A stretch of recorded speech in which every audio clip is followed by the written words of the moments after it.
বন্ধু মুকলেশ, শুনলাম তুই নাকি বিদেশ যাবি গা। আরে মুকলেশ, আমি বিদেশ যাবো গা। তো এই কথা তোর কারা কইছে?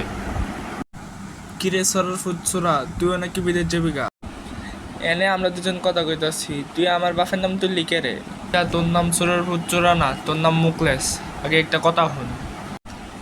তাইলে তুই এবার আমার নাম যেহেতু মুকলেশই কইছিস বন্ধু, তাহলে তুই এবার একটা না, তুই 10টা কথাই ক। কিন্তু বিদেশ যেতেছি গা, হ্যাঁ গিয়ে যদি ইংলিশ না পারি তো মানছে তো আমরা গোলামের ফুট গোলাম করবো। তুই আজকের তো আমরা দুজন ইংলিশ কোনে প্র্যাকটিস করবো, ঠিক আছে? তাইলে এবার আগে তুই শুরু কর। আচ্ছা যা, আমি শুরু করি। টুডে আমি ইট কি বানাইছিস কা? মূলার তরকারি। ওই মূলার তরকারি, মূলার তরকারি। বন্ধু, তোরটা ওইটা আছে। আর এটা কি জানি কয়, বাটারফ্লাই টক, বাটারফ্লাই টক। ওই পরশুদিন যে আমরা রফিক মিয়ার বাড়িতে মুরগি চুরি করছিলাম, ওটা ইংলিশে কদি? উই চুরি এ মুরগি ফ্রম রফিক মিয়ার বাড়ি ইন পরশুদিন রাইটটা। এবার তুই ফাললে কদি? কি কমু তাড়াতাড়ি ক। আম গাছের তলায় আম, তোর মাথায় বড় জাম। এটা কনই লাগবো?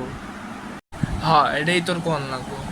তুই হুন, ম্যাঙ্গো গাছ আন্ডার ম্যাঙ্গো, মাই মাথা ইজ বিগ জ্যাম। তো তুই মূলা খাওয়ানোর কথাটা তো ভালো মতো পুরোটা কইলি না।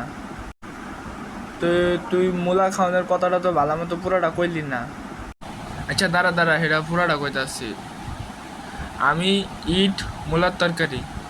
কার লাগে? তোর আব্বার লাগে? তুই আবার আমার আব্বার নাম তুললি না, তোর বউর লাগে।